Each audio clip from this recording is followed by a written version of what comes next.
Le fils de la femme de ménage décrocha un appel provenant d'Allemagne. Il n'avait que 12 ans. Il ne devrait pas être là. Il attendait simplement que sa mère termine son service. Quelques minutes plus tard, le plus gros contrat du millionnaire du SEO était sauvé. Et cela changea tout. Sophie ajusta ses gants pour la 3e fois avant de quitter la maison. Ce n'était pas de la nervosité sans raison. Le service supplémentaire de jour se passait toujours mal. La nuit, elle passait presque inaperçue. De jour, tout était plus exposé. Les regards, les exigences, le risque.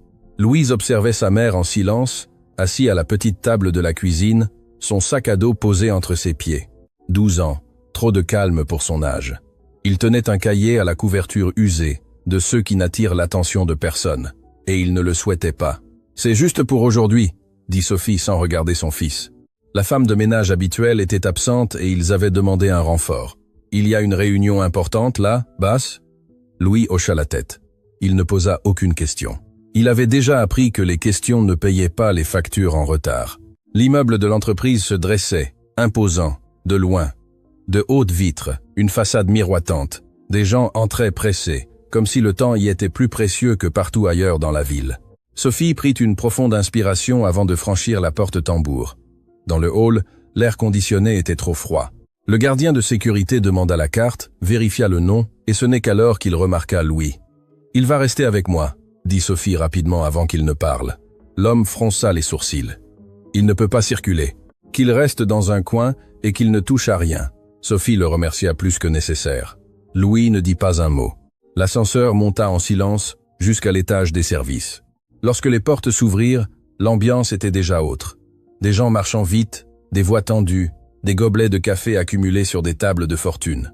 Ce n'était pas un jour ordinaire. « Reste là. » Sophie désigna une chaise contre le mur du couloir. « Ne te lève pas.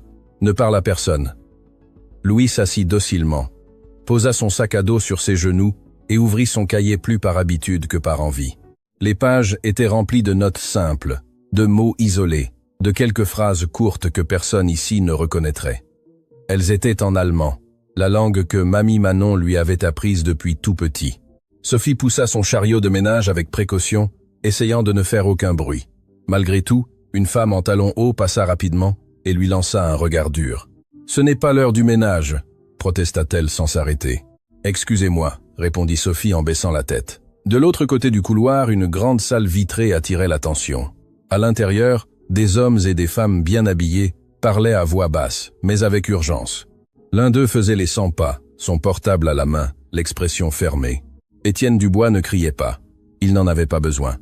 Sa présence faisait le travail à sa place. « Aujourd'hui, ça ne peut pas mal se passer », dit-il sèchement. « Si ce contrat tombe, les conséquences seront graves. » Personne ne répondit, ils se contentèrent d'acquiescer. Sophie nettoyait le sol près de la porte fermée quand elle entendit des mots isolés s'échapper de la salle. Allemagne. Confirmation, délai. Elle ne comprenait pas le contexte, mais elle en sentait le poids, le genre de poids qui rend l'air plus dense. Louis écouta aussi. Pas tout, juste assez pour percevoir que quelque chose de sérieux était en jeu. Il baissa les yeux vers son cahier à nouveau. Passa ses doigts sur un mot écrit au crayon, presque effacé. Quelque chose que sa grand-mère répétait souvent à la maison, avec un accent marqué et un sourire triste. Louis referma lentement le cahier. Le chariot de ménage fit un bruit plus fort en passant sur un joint du sol. « Vous pourriez faire plus attention ?» Quelqu'un protesta du fond du couloir. « Oui, monsieur », répondit Sophie, pressée. Elle sentait son corps se tendre. Toute erreur ici semblait plus grande qu'elle ne l'était vraiment. Tout faux pas pouvait coûter le service ou l'emploi. Un cadre sortit de la salle de réunion, parlant au téléphone, le visage rougi, et faillit percuter Louis. Il s'arrêta en le voyant assis là. « C'est une garderie maintenant ?» commenta-t-il à voix haute, suscitant des rires inconfortables chez ceux qui passaient. Sophie entendit, fit semblant de rien. Louis sentit son visage s'échauffer, mais ne réagit pas. Il baissa simplement la tête. À l'intérieur de la salle, la tension augmentait. Des papiers éparpillés, des gens parlant en même temps, quelqu'un disant que le temps était écoulé. Étienne frappa la table une seule fois. Si personne ne résout ça, ça ne sert plus à rien de faire de beaux discours. Le silence qui suivit fut pesant. Sophie reçut alors un ordre rapide. « J'ai besoin que vous nettoyiez cette zone de support immédiatement. Il va y avoir du mouvement là-bas. » Elle hocha la tête et poussa le chariot vers l'espace indiqué, près des bureaux les plus importants.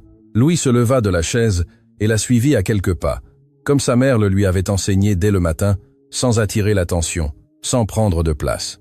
Le couloir semblait plus petit ici, plus étroit, plus surveillé. L'air charriait une sensation étrange, comme si quelque chose était sur le point d'arriver. Louis s'appuya contre le mur, observant. Sophie nettoyait vite, le cœur battant la chamade. Aucune des deux ne savait exactement quoi, mais toutes deux le sentaient. À cet étage, quelque chose d'important ne tenait qu'à un fil, et elles étaient juste au milieu, même sans être vues. L'étage des cadres supérieurs semblait mal respirer ce matin-là. La climatisation fonctionnait, mais personne ne semblait à l'aise. Des gobelets de café s'accumulaient sur les tables sans être touchés. Des écrans allumés montraient des graphiques et des chiffres que personne n'avait le temps d'analyser calmement. L'horloge murale avançait cruellement. Étienne Dubois entra dans la salle de réunion sans saluer personne, enleva sa veste, la laissa sur la chaise et posa ses mains sur la table de verre. « Reprenons », dit-il directement. « Je veux cette présentation parfaite avant l'appel. » Personne ne répondit. Ils commencèrent simplement à bouger. Une analyste ouvrit les diapositives, un autre cadre réorganisa des documents imprimés, un troisième ajusta le projecteur, comme si cela allait résoudre quelque chose. Le problème n'était pas le matériel, c'était le temps. L'entreprise allemande a déjà reporté 2 fois, continua Étienne. Aujourd'hui, c'est la confirmation finale. Soit nous concluons, soit ils vont chercher un autre partenaire. L'interprète a confirmé ? Demanda quelqu'un avec prudence. Étienne lança un regard dur. Il a dit qu'il serait disponible. Il a foi dit. Ce n'était pas la même chose que il est. Tous le savaient, mais personne n'osa le dire à voix haute. En dehors de la salle, Sophie nettoyait le sol avec des mouvements rapides. Le chariot grinçait faiblement, mais cela semblait trop fort dans cette ambiance tendue. Elle passait le chiffon et faisait semblant de ne pas entendre, mais les voix traversaient le verre. La marge est correcte ? Si on remet en question la clause, on est exposé. Le service juridique a déjà revu ça. Sophie ne comprenait pas les termes, mais elle reconnaissait le ton. C'était le même ton que lorsque l'argent manquait, que lorsque le mauvais choix coûtait cher. Louise observait de loin. Appuyé contre le mur, il sentait que ce n'était pas un jour ordinaire. Les gens ici ne parlèrent pas fort, mais ils parlèrent avec urgence, comme si tout retard pouvait faire s'écrouler quelque chose de trop grand pour être reconstruit. Un cadre sortit de la salle pressé, le portable à l'oreille. « Je n'en ai pas besoin maintenant », dit-il, essayant de contrôler sa voix. « C'est aujourd'hui, ça ne peut pas être plus tard. » Il raccrocha frustré et rentra à l'intérieur. L'interprète ne répond pas, informa-t-il à voix basse, mais suffisamment audible. Étienne ferma les yeux pendant une seconde, une seule. Quand il les rouvrit, l'expression était encore plus dure. « Le motif ne m'intéresse pas, dit-il. Trouvez quelqu'un. On peut essayer le service externalisé, suggéra une femme assise au fond. J'ai déjà essayé, répondit un autre. La centrale est hors service. Un silence inconfortable s'installa. Alors, improvisez, dit Étienne. Vous saviez depuis la semaine dernière que cet appel allait avoir lieu. Nous parlons anglais, essaya quelqu'un. Étienne inclina la tête, impatient. Ils ne veulent pas d'anglais, ils veulent de la clarté, et ils la veulent en allemand. Dans le couloir, Sophie s'éloigna un peu de la porte. Elle ne voulait pas paraître curieuse, elle ne voulait pas paraître présente. Elle avait juste besoin de finir son travail. « Vous faites trop de bruit », protesta un homme en passant devant elle, pointant le chariot. « Excusez-moi », dit Sophie une fois de plus. Louis serra les poings à l'intérieur de son sac à dos, ne dit rien. Dans la salle, la tension augmentait à mesure que le temps passait. Quelqu'un ouvrit un email récent et lut à voix haute, traduisant à la volée. Ils disent qu'ils doivent confirmer aujourd'hui, sinon ils clôturent le processus. Étienne s'appuya à nouveau sur la table. « Écoutez bien », dit-il d'une voix ferme. « Si ce contrat tombe, ce ne sera pas juste un chiffre dans le rapport. Il y aura des coupes. Il y aura des conséquences. Personne ne bougea. Je ne le répéterai pas, ajouta-t-il. Dehors, Sophie sentit son estomac se serrer. Cette phrase ne lui était pas adressée, mais elle la frappait tout autant. Coupe, conséquences, des mots qu'elle connaissait trop bien. Un cadre passa en courant dans le couloir, faillit percuter Louis. Il ne s'excusa même pas. Louis se recroquevilla un peu plus contre le mur. « Maman !» appela-t-il doucement. « Pas maintenant !» répondit Sophie sans regarder. Louis ouvrit lentement le cahier, pas pour étudier, juste pour se calmer. Il parcourut des yeux quelques mots écrits à la main. Des souvenirs d'après-midi passés chez sa grand-mère. Des sons familiers, des intonations qui ne collaient pas avec cet immeuble, mais qui insistaient pour exister. Dans la salle, quelqu'un testa le haut-parleur du téléphone. Le son résonna dans le couloir pendant quelques secondes avant d'être coupé. « Quand ils appelleront, Quelqu'un devra décrocher, dit Étienne. Et vite. Mais qui? Demanda l'analyste, tendu. Étienne prit une profonde inspiration. Je ne sais pas, répondit-il, mais quelqu'un va devoir résoudre ça. Dehors, Sophie continua à pousser le chariot. Louis se leva et la suivit en silence. Le couloir semblait encore plus étroit ici, plus silencieux, comme si tout l'immeuble attendait que quelque chose se passe. Louis s'arrêta près du mur, serrant son sac à dos. Son cœur battait vite, sans qu'il sache exactement pourquoi. À l'intérieur de la salle, Étienne regarda l'horloge. « Ils vont t'appeler d'un moment à l'autre », dit-il. Personne ne répondit. Le problème était posé et personne ici ne semblait prêt à le résoudre. Le son du téléphone coupa l'air de la salle comme une alarme. Il n'était pas fort, mais il était insistant. Un son sec, répétitif, que personne ne semblait vouloir entendre. Tous se regardèrent en même temps. Étienne Dubois fut le premier à réagir. « Décrochez », dit-il sans élever la voix. Personne ne bougea. Le téléphone sonna à nouveau. Une analyste tendit la main avec hésitation, comme si l'appareil pouvait mordre. Elle le porta à son oreille, écouta pendant 2 secondes et pâlit. « C'est l'Allemand », dit-elle en couvrant le microphone. « Il parle déjà. » Étienne ferma les yeux un instant. Quand il les rouvrit, il était visiblement plus tendu. « Passez-le à quelqu'un », ordonna-t-il. L'analyste se tourna vers ses collègues, presque suppliante. « Quelqu'un ici comprend ? Silence. Je reconnais quelques mots, risqua un homme. Mais je ne peux pas répondre. » Le téléphone restait ouvert. De l'autre côté, la voix parlait vite, sans patience. « Raccrochez », suggéra quelqu'un dans la panique. Étienne frappa la main sur la table. « Non », dit-il. « Si nous raccrochons, c'est fini. » Dans le couloir, Sophie poussait le chariot de ménage vers la zone de support indiquée quelques minutes plus tôt. Elle essayait d'aller vite, mais la nervosité la rendait maladroite. Chaque pas semblait décalé par rapport à cet endroit. Louis marchait quelques pas derrière, comme toujours. Il observait plus qu'il ne marchait. Le son de la voix traversa le verre de la salle et parvint étouffé dans le couloir. Il n'était pas possible de tout comprendre, mais le ton était clair, irrité, fatigué, définitif. Louis ralentit le pas. La cadre reprit la parole, maintenant en français, le téléphone toujours à l'oreille. « Il demande quelque chose que je n'arrive pas à comprendre clairement », dit-elle presque en chuchotant. « Demandez ce qui manque exactement pour le contrat », dit Étienne sèchement. Elle essaya. « Excusez-moi », commença-t-elle en anglais. La réponse fut immédiate, plus acerbe. Elle écarta le téléphone de son oreille. « Il a dit quelque chose comme quoi il ne veut pas d'anglais », expliqua-t-elle. Étienne passa la main sur son visage et demanda à l'interprète, bien qu'il connaisse déjà la réponse. « Toujours pas de réponse », répondit quelqu'un. La cadre essaya de maintenir l'appel en vie, répétant des phrases vagues, demandant un moment. Pendant que les secondes s'écoulaient du couloir, Louis s'arrêta complètement. Le son de la voix de l'autre côté venait maintenant par le haut-parleur improvisé, activé sans le vouloir lorsque la cadre essaya de changer un réglage. Louis comprit une phrase complète, puis une autre. Son cœur s'accéléra. « Maman », appela-t-il doucement.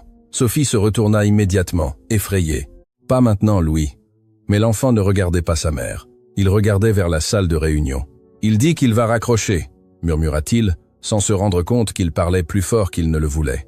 Sophie sentit le sol se dérober. « Louis, tais-toi », murmura-t-elle, presque paniquée.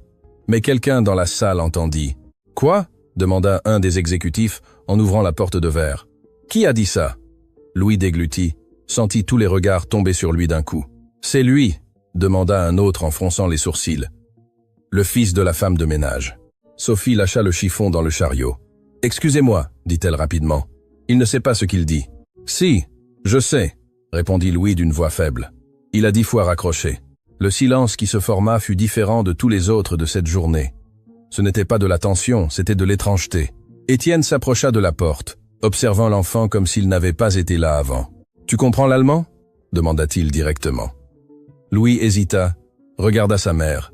Sophie était pâle. « Un peu » répondit-il. « Je l'ai appris avec ma grand-mère. »« Ce n'est pas un jeu » dit un exécutif. « Nous parlons d'un contrat de plusieurs millions. »« Je sais » répondit Louis en baissant les yeux. « C'est pour ça que j'ai parlé. » Le téléphone était toujours ouvert. La voix de l'autre côté répétait quelque chose avec une impatience croissante. La cadre tenait l'appareil des 2 mains, sans savoir quoi faire. « Réponds à ça » dit soudain Étienne. Ce n'était pas une demande gentille, c'était un ordre fatigué. La cadre tendit le téléphone dans sa direction, mais Étienne ne le prit pas. Il regarda Louis. « Tu as dit que tu comprenais. Parle. Qu'est-ce qu'il dit maintenant? Louis prit une profonde inspiration. Il demande s'il y a quelqu'un ici qui parle allemand, répondit-il. Et si ce n'est pas le cas, il va raccrocher. Un des exécutifs laissa échapper un rire nerveux. C'est absurde. Étienne ne rit pas. Le téléphone fit un petit déclic de l'autre côté. L'appel menaçait de tomber. Louis fit un pas en avant sans s'en rendre compte. « Je peux répondre » dit-il. « Non » répondit quelqu'un immédiatement. « C'est une affaire d'adulte. »« C'est un enfant » dit un autre. « C'est de la folie. » Sophie sentit ses jambes trembler. « Louis, viens ici » demanda-t-elle, presque en pleurs, mais le téléphone sonna à nouveau.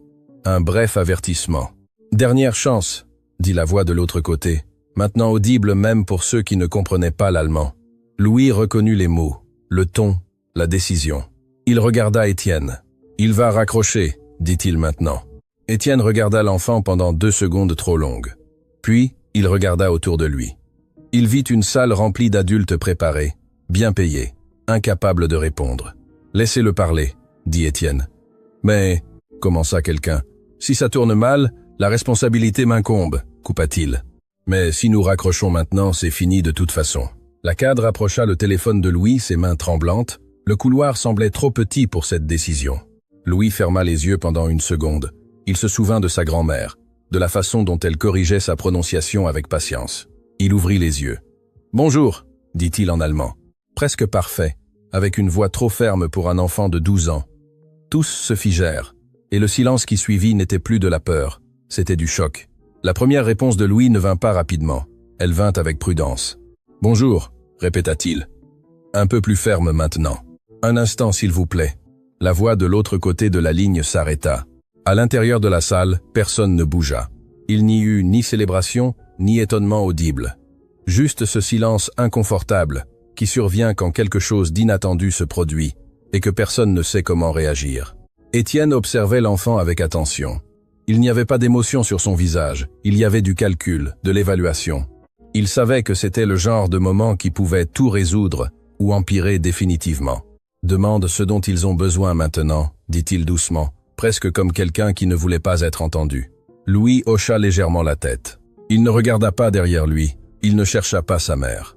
Le téléphone tremblait un peu dans sa main, mais il garda la voix stable.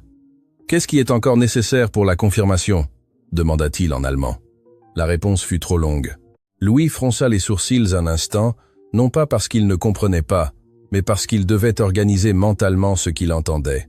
C'étaient des termes plus techniques que ceux à quoi il était habitué. Il prit une profonde inspiration. Il dit qu'il a besoin de confirmer 2 points, traduisit-il. Un délai et une clause de responsabilité. Un murmure parcourut la salle. « Quelle clause ?» demanda un exécutif, ouvrant déjà un document. Louis retourna au téléphone et demanda avec prudence. L'homme répondit plus vite maintenant, moins agressif, toujours impatient, mais attentif.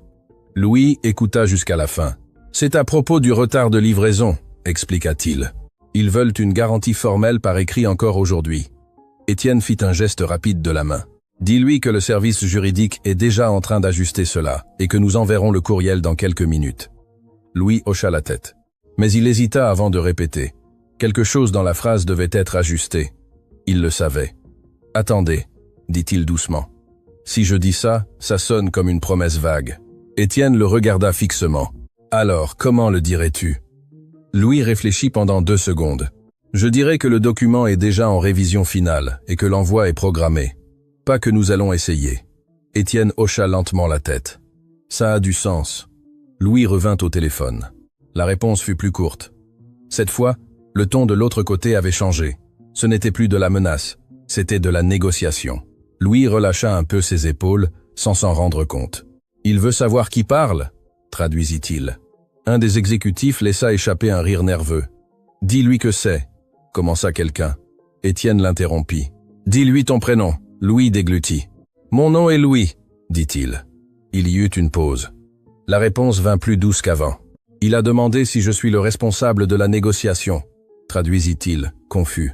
Étienne s'approcha d'un pas. « Dis-lui que tu assistes l'équipe responsable » orienta-t-il. Louis répéta en choisissant bien les mots. L'homme répondit par quelque chose qu'il ne comprit pas immédiatement. Un mot lui échappa. Il ferma les yeux un instant. « Pouvez-vous répéter, s'il vous plaît » demanda-t-il en allemand. Un peu plus lentement. La salle entière retint son souffle. La répétition vint plus claire. Louis comprit. « Il veut le nom de celui qui signe le contrat », dit-il en regardant Étienne. « Moi », répondit celui-ci sans hésiter. Louis informa. La conversation se poursuivit pendant quelques minutes de plus. Elles ne furent pas longues, mais elles parurent éternelles pour ceux qui regardaient de l'extérieur. Louis ne fit pas de discours. Il n'essaya pas d'impressionner. Il se contenta de répondre, de traduire, de confirmer. À un moment donné, il faillit se tromper sur un terme légal. Il s'arrêta au milieu de la phrase. « Attendez », dit-il doucement, couvrant le microphone avec sa main. « Confirmez-moi cette partie. » Un avocat s'approcha rapidement, montra le document du doigt. « C'est ça. » Louis hocha la tête et reprit. De l'autre côté de la ligne, l'homme prit une profonde inspiration. « Louis », il l'entendit clairement. « Il a dit qu'il va attendre le courriel », traduisit-il, « et que s'il le reçoit aujourd'hui, le processus continue. » Étienne fit un signe au service juridique. Maintenant, la dernière phrase de Louis vint tranquillement. « Nous vous confirmerons par écrit dans quelques minutes. Nous vous remercions de votre patience. » Il écarta le téléphone de son oreille. Le clic sec de la fin de l'appel résonna plus fort qu'il n'aurait dû. Pendant quelques secondes, personne ne dit rien. Il n'y eut pas d'applaudissements, pas de célébration, juste des personnes qui se regardaient, essayant de comprendre ce qui venait de se passer. « Qui est cet enfant ?» murmura quelqu'un presque sans voix. Louis sentit le poids du silence retomber sur lui. Le téléphone était toujours dans sa main. Il le rendit à la cadre avec précaution, comme si c'était quelque chose de trop fragile. « Je peux partir ?» demanda-t-il doucement. Sophie fit un pas en avant immédiatement. « Nous nous en allons », dit-elle, pressée, la voix tremblante. Étienne leva la main. « Un instant », demanda-t-il. Sophie se figea. Étienne regarda à nouveau Louis. Maintenant, il n'y avait plus de calcul. Il y avait quelque chose de plus difficile à définir. « Tu as dit que tu l'avais appris avec ta grand-mère », commenta-t-il. Louis hocha la tête. « Oui, monsieur. Je veux mieux comprendre cela », dit-il après, choisissant ses mots. Louis hocha la tête, sans savoir si c'était bon ou mauvais. Dehors, le service juridique tapait déjà frénétiquement. Le contrat n'était pas encore conclu, mais il n'était pas perdu, et tous le savaient. Rien ne serait plus comme avant après ce moment. Le soleil n'entrait plus avec la même force par les fenêtres lorsque Sophie termina le dernier couloir. L'immeuble était plus silencieux. La course du matin était derrière elle, remplacée par une fatigue contenue, de celles qui viennent après une tension prolongée. Louis était assis sur une des chaises de la zone de support, serrant son sac à dos contre sa poitrine. Il ne parlait pas. Depuis qu'ils avaient quitté la salle de réunion, personne n'avait dit exactement ce qui allait se passer. Il savait juste qu'il n'avait pas encore été renvoyé. « Tu vas bien ?» demanda Sophie à voix basse tandis qu'elle rangeait le chiffon dans le chariot. Louis hocha la tête sans grande conviction. « Je vais bien. » En réalité, il ne savait pas quoi dire. Son corps était là, mais sa tête était toujours bloquée sur ce moment où tous les adultes s'étaient arrêtés pour l'écouter. Il n'aimait pas cette sensation. Il n'aimait pas être le centre d'attention, encore moins dans cet endroit. Un assistant apparut quelques minutes plus tard. « Monsieur Étienne a demandé d'attendre », dit-il d'un ton neutre. « Il vous appelle tout de suite. » Sophie sentit son estomac se nouer. « Maintenant » demanda-t-elle à peine. L'homme s'éloigna sans attendre de réponse. Sophie s'assit à côté de son fils, passa sa main dans ses cheveux dans un geste automatique, essayant de se calmer elle-même plus que l'enfant. « Que Dieu nous garde » murmura-t-elle. Louis ne répondit pas. Il pensait à sa grand-mère.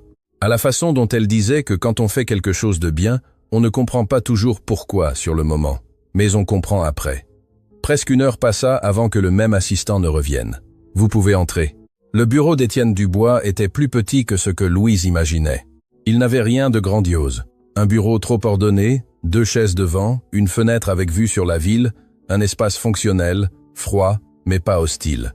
Étienne était sans sa veste, les manches de sa chemise retroussées. Il semblait plus fatigué que puissant. « Vous pouvez vous asseoir », dit-il en désignant les chaises. Sophie s'assit avec précaution, comme si elle occupait une place qui ne lui appartenait pas. Louis s'assit à côté d'elle, gardant ses mains sur son sac à dos. Pendant quelques secondes, personne ne parla. « J'ai dit tout à l'heure que je voulais mieux comprendre », commença Étienne, brisant le silence. « Et je veux toujours, mais pas pour reprocher, mais pour comprendre. » Sophie serra ses doigts. « Nous ne voulions pas causer de problème, » dit-elle rapidement. « Je sais que je ne devais pas amener mon fils, mais c'était juste pour aujourd'hui. C'était un service que j'ai demandé. » Étienne leva la main pour l'interrompre. « Ce n'est pas à propos de ça, dit-il. C'est passé. Il reporta son regard sur Louis. « Tu sembles très jeune pour porter ce genre de responsabilité, commenta-t-il. Louis haussa les épaules. « Je ne voulais pas de responsabilité, répondit-il.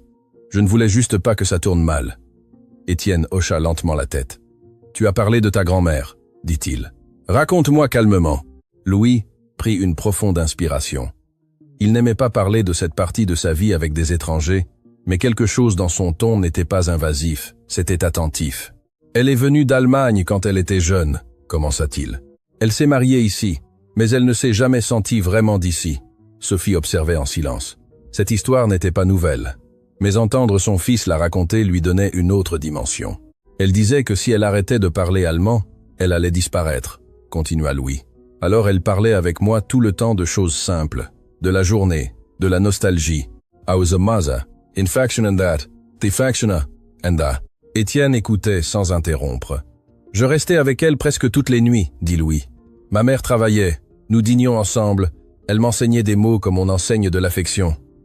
Louis hésita un instant avant de continuer. Quand elle est tombée malade, elle a arrêté de sortir de la maison, dit-il. Mais elle a continué de parler avec moi, même fatiguée, même faible. Sophie déglutit. C'est elle qui est restée quand le père de Louis est parti, compléta-t-elle. Nous nous sommes soutenus comme nous pouvions. Étienne détourna le regard vers la fenêtre un moment. « Elle est toujours en vie » demanda-t-il. « Non » répondit Louis d'une voix faible. « Depuis 2 ans. » Le silence qui suivit n'était pas inconfortable. Il était respectueux. « Alors, » dit Étienne, revenant à lui, « tu n'as pas appris l'allemand pour l'utiliser. Tu l'as appris pour ne perdre personne. » Louis hocha la tête. « Je crois que oui. » Étienne prit une profonde inspiration, croisa les mains sur le bureau. Aujourd'hui, tous dans cette salle étaient préparés, dit-il. Diplôme, poste, expérience. Et pourtant, personne n'a pu résoudre. Il fit une pause. Toi, tu as pu parce que tu as écouté avant, pendant très longtemps. Sophie sentit ses yeux s'embuer, mais ne dit rien. Je ne crois pas aux coïncidences, continua Étienne. Je crois au contexte, et votre contexte est difficile. Il se pencha en arrière sur sa chaise. J'ai encore besoin de terminer quelque chose aujourd'hui, dit-il. Mais je veux qu'une chose soit claire. Sophie se raidit. Ce qui s'est passé ne va pas être ignoré, affirma-t-il. Pas comme une faveur, pas comme de la charité. Louis serra la sangle de son sac à dos. Je ne veux rien, dit-il rapidement. Étienne sourit légèrement. Pas un sourire facile, un sourire fatigué. Je sais, répondit-il. Et c'est justement pour ça que je veux réfléchir calmement à ce qui vient ensuite. Il se leva. Demain ou après-demain, je vous rappelle, dit-il sans hâte, sans alarme. Sophie se leva, elle aussi, incertaine. Merci de ne pas. Commença-t-elle sans savoir comment terminer. Devoir, compléta-t-il. Elle hocha la tête. Étienne ouvrit la porte. Parfois, dit-il, on ne se rend compte de ce qu'on a que lorsqu'on a failli le perdre. Dans le couloir, Sophie et Louis marchèrent ensemble en silence. L'immeuble semblait autre maintenant, pas moins froid, mais différent. Maman, dit Louis, déjà près de l'ascenseur. J'ai bien fait. Sophie s'arrêta. Elle regarda son fils avec fermeté. Tu as bien fait, répondit-elle, même si rien d'autre ne se passe. Louis prit une profonde inspiration. Il ne savait pas ce qui allait se passer ensuite, mais pour la première fois depuis ce matin, il n'avait pas peur de ce qu'il avait fait. Le lendemain matin, l'entreprise se réveilla différemment, pas plus calme, juste moins chaotique. La crise n'avait pas été oubliée, mais elle avait été contenue. Le contrat allemand exigeait encore des ajustements, des révisions, des signatures. Rien n'était officiellement conclu. Malgré tout, personne ne parlait plus d'effondrement. Étienne Dubois arriva tôt, avant la plupart. Il entra dans l'immeuble sans de longues salutations, comme il le faisait toujours. Mais quelque chose chez lui était hors norme. Ce n'était pas de l'anxiété, c'était de l'inconfort. Il passa directement la réception et monta à son bureau. Il sortit son portable de sa poche et relut le courriel envoyé la veille. La confirmation des partenaires allemands était objective, sans éloge, sans enthousiasme, juste professionnelle. Cela fonctionnait ainsi dans le monde réel, cela avait toujours fonctionné. Malgré tout, Étienne ne pouvait pas sauter une image de la tête. Un enfant assis dans un couloir, tenant un vieux sac à dos, tandis que des adultes bien préparés se bloquaient face à un problème trop simple pour être ignoré. Il ferma son ordinateur portable avec plus de force qu'il ne le voulait. Peu après, il appela le service juridique, demanda le rapport, révisa les détails, confirma que tout était fait dans les délais. Quand il eut terminé, il posa ses coudes sur le bureau et resta immobile pendant quelques secondes. Ce n'était pas habituel pour lui. Sophie arriva pour son service supplémentaire à son horaire habituel. Elle ne commenta rien avec personne. Elle enfila son uniforme, prit le chariot et commença son travail comme si rien ne s'était passé. C'était ainsi qu'elle survivait, en ne créant pas d'attente. Mais les regards avaient changé. Une cadre la salua de la tête. Un homme lui fit de la place dans le couloir sans se plaindre. Des petits gestes, rien d'explicite, mais différents. Sophie le remarqua. Elle fit semblant de ne pas le remarquer. Louis n'était pas là ce jour-là. L'école avait repris les cours.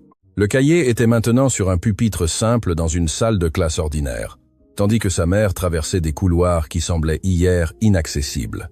Au milieu de la matinée, Étienne sortit de son bureau et marcha dans l'étage. Il n'annonça pas sa présence, il se contenta d'observer.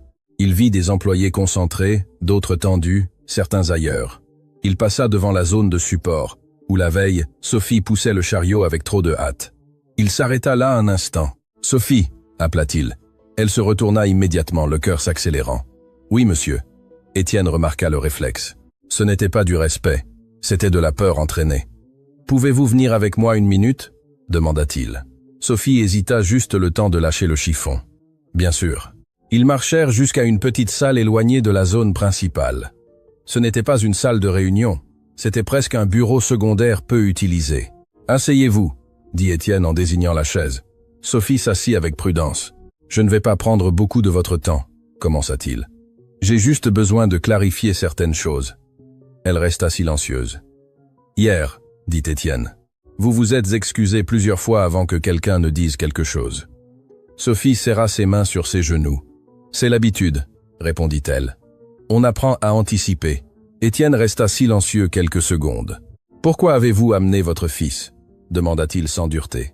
Sophie prit une profonde inspiration. « Parce que je n'avais pas le choix » répondit-elle. « L'école était fermée. J'avais besoin du service supplémentaire et j'avais besoin de garder mon emploi. » Étienne hocha lentement la tête. « Vous saviez que cela pouvait vous coûter votre travail. »« Je sais, dit-elle. Mais parfois, le risque existe déjà, même si on ne le choisit pas. » La réponse resta en suspens. « Vous n'avez jamais parlé de ce que votre fils sait, » commenta Étienne. « Je n'ai jamais pensé que cela importait, » répondit Sophie. « Pas pour ce genre d'endroit. » Étienne se pencha en arrière sur sa chaise. « Ce genre d'endroit, » répéta-t-il. « C'est ce qui me dérange. » Il se pencha un peu en avant. « Hier, une salle pleine de professionnels s'est bloquée, » dit-il. « Non par incompétence, mais par structure, par habitude, par le fait de supposer que certaines ressources viennent toujours des mêmes endroits. » Sophie ne répondit pas. « Votre fils n'a pas sauvé un contrat, » continua Étienne. « Il a sauvé une conversation parce qu'il a écouté avant, parce qu'il n'a pas eu peur de paraître petit. » Sophie sentit ses yeux picoter, mais garda sa posture. « Ce n'était pas de la chance, dit-il. C'était du caractère et de l'attention. » Étienne se leva. « Je ne vais pas faire semblant que ce n'est pas arrivé, » affirma-t-il. « Et je ne vais pas non plus en faire un spectacle. » Il marcha jusqu'à la porte, puis se tourna vers elle. « Je sais que je l'ai déjà dit, mais je veux que vous et votre fils reveniez ici un autre jour, calmement, en dehors du service, pour discuter vraiment. » L'estomac de Sophie se contracta. « Si c'est pour... » commença-t-elle. « Ce n'est pas un licenciement, » coupa-t-il, « ni un avertissement. » Elle le regarda avec méfiance. « J'ai besoin de réfléchir, » continua Étienne. « Et vous avez besoin de comprendre ce que cela signifie. » Sophie se leva. « Merci de m'avoir appelé, » dit-elle sans savoir si c'était bon ou mauvais. Étienne ouvrit la porte. « Parfois, » dit-il, « l'entreprise a besoin d'être confrontée pour se souvenir de qui est en elle. » Sophie sortit de la salle, le cœur lourd, mais différent. Pas soulagé, pas plein d'espoir, juste attentif. À la fin du service, elle appela Louis. « Il veut nous parler à nouveau ?» dit-elle. « Est-ce que c'est une bonne chose ?»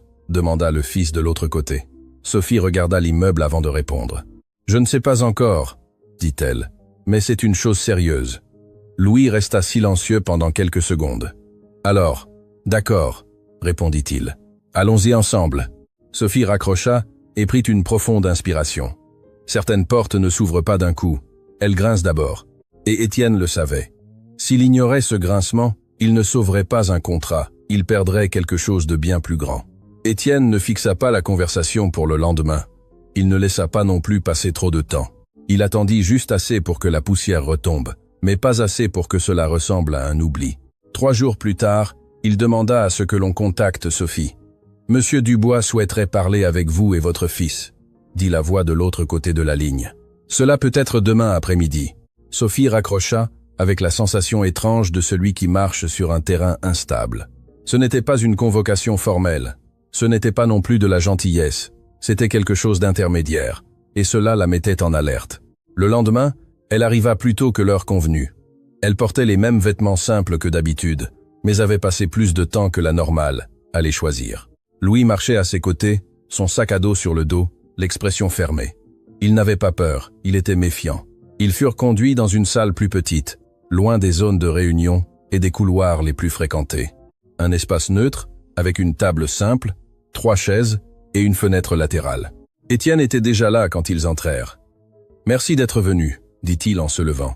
« Vous pouvez vous asseoir. » Il n'y avait pas de formalité exagérée, pas non plus d'intimité, juste de la clarté. Étienne attendit qu'il s'installe avant de continuer.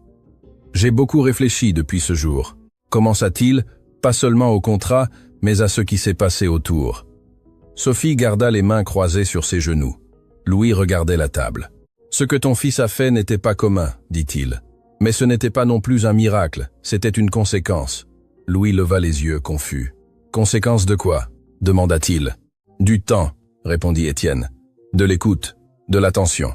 De quelque chose qui n'est pas souvent valorisé dans des environnements comme celui-ci. » Il prit une profonde inspiration avant de continuer. « Je ne veux pas transformer cela en une belle histoire, » continua-t-il. « Cela ne me semble juste ni pour vous ni pour moi. » Sophie déglutit. « Alors, je vais être direct. » Il ouvrit un dossier et posa quelques papiers sur la table. « Louis, tu as 12 ans.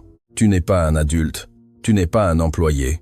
Et tu ne devrais pas porter des responsabilités qui ne sont pas les tiennes. » Louis hocha lentement la tête. « C'est pourquoi, » dit Étienne. « Toute proposition que je fais ne concerne pas maintenant, elle concerne ce qui vient ensuite. » Il glissa un des papiers dans leur direction. « Je veux t'offrir une bourse d'études qui inclut un enseignement solide des langues, » expliqua-t-il. « Allemand inclus, avec matériel, transport et accompagnement pédagogique. » Louis ouvrit les yeux. « Je n'ai pas demandé ça, » dit-il rapidement. « Je sais, » répondit Étienne. « C'est pour ça que je l'offre. » Sophie sentit son cœur battre fort. « Et ce n'est pas une faveur, » continua-t-il. « C'est un investissement car le talent sans structure se perd. » Louis se mordit la lèvre inférieure. « Je ne veux pas que ma mère ait des problèmes à cause de moi, » dit-il. Étienne se tourna vers Sophie. « Votre mère n'aura pas de problème, » affirma-t-il. « Au contraire. » Il sortit un autre document. « Sophie, je ne sais pas exactement comment fonctionne votre contrat actuel, » dit-il. « Mais je sais qu'il n'est pas juste. » Sophie sentit son visage s'échauffer. « Je travaille de nuit, » répondit-elle. « Je fais des extras quand on m'appelle. Et vous vivez à la limite, » compléta-t-il. « Ce n'est pas non plus durable, » expliqua-t-il avec prudence les options. « Ajustement d'horaire, embauche en CDI, contrat, à durée indéterminée, dans l'équipe permanente. Avantages sociaux de base. Rien d'extraordinaire, rien qui ne ressemble à un prix. Je n'offre pas d'argent en échange de ce qui s'est passé, dit-il. J'offre de la dignité pour que vous n'ayez pas à choisir entre travailler et protéger votre fils. » Le silence s'empara de la salle. Louis regarda sa mère. Sophie ne savait que dire.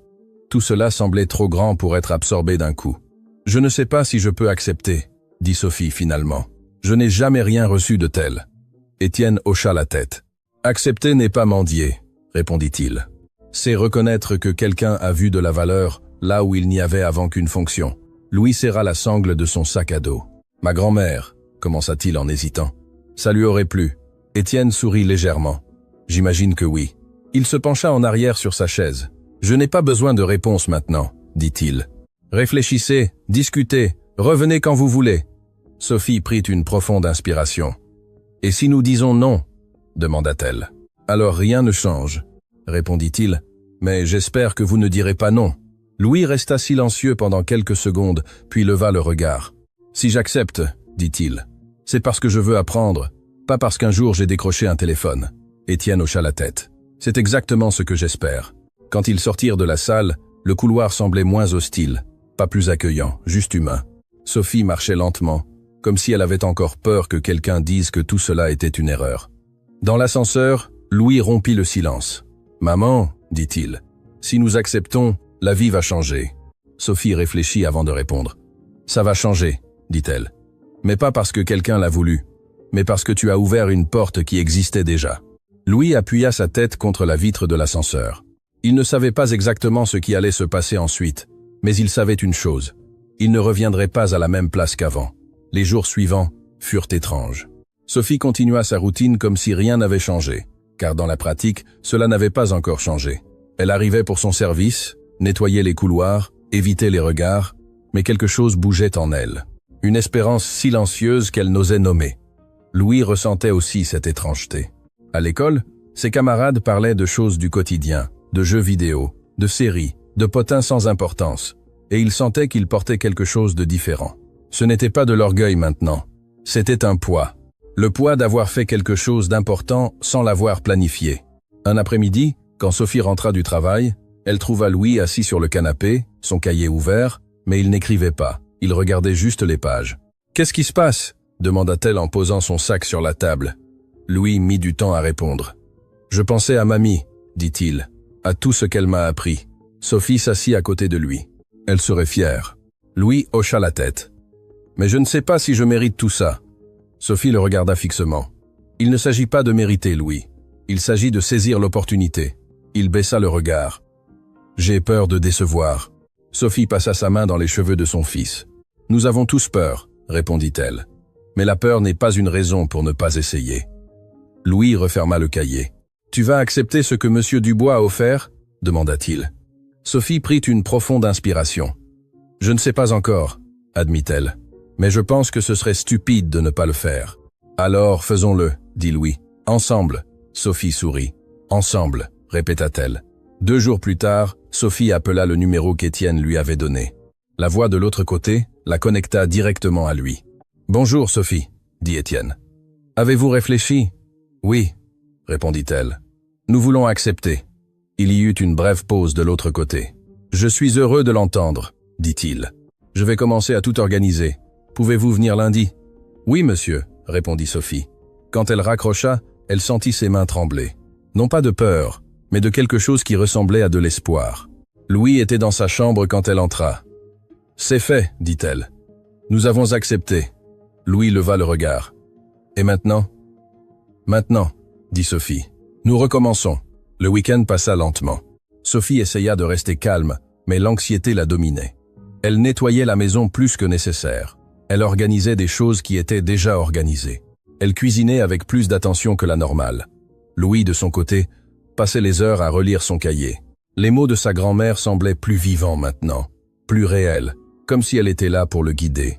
Le dimanche soir, Sophie s'assit avec Louis à la table de la cuisine. « Je veux que tu saches quelque chose, » dit-elle. « Ce qui vient ne sera pas facile. » Louis hocha la tête. « Je sais.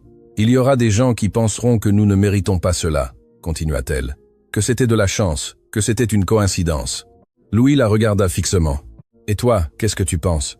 Sophie sourit légèrement. « Je pense que nous avons travaillé dur toute notre vie et que ce n'est pas un cadeau, c'est une reconnaissance. » Louis hocha la tête. « Alors, c'est d'accord. » Le lundi arriva avec une clarté étrange. Le ciel était dégagé, l'air frais.